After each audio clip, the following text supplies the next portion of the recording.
خبر ملتی ہے، وہ خبر مثبت ہو یا منفی، پازیٹیو ہو یا نیگیٹو، امن کی ہو یا خوف کی، وہ فوراً اس خبر کو پھیلا دیتے ہیں۔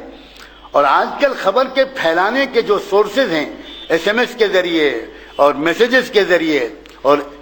انٹرنیٹ کے ذریعے آپ کو ایک میسج ملتا ہے اور اس پر نیچے لکھا ہوتا ہے کہ آپ اس میسج کو ذرا فارورڈ کریں تو آپ کو ثواب ملے گا۔ آپ بالکل تحقیق کیے بغیر کہ یہ خبر صحیح ہے، یہ میسج صحیح ہے، اس کے بھیجنے والا کون ہے، آپ فوراً جنت کی نیت سے اس میسج کو فارورڈ کر دیتے ہیں اور جہنم سے قریب ہو جاتے ہیں۔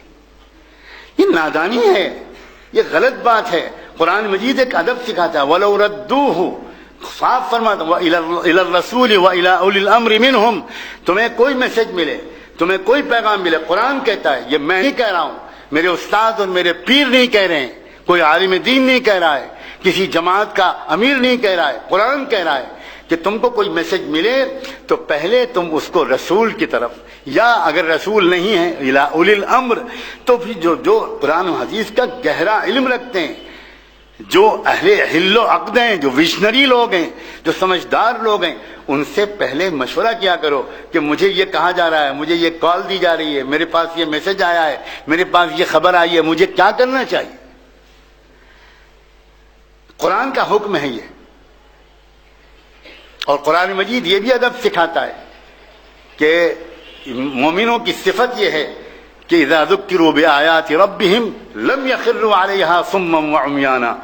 کہ ان کو جب قرآن مجید کے حوالے سے کوئی بات کہہ دی جائے تو وہ اندھے بہرے ہو کر اس پر گر نہیں پڑتے۔ الٹی بات ہے،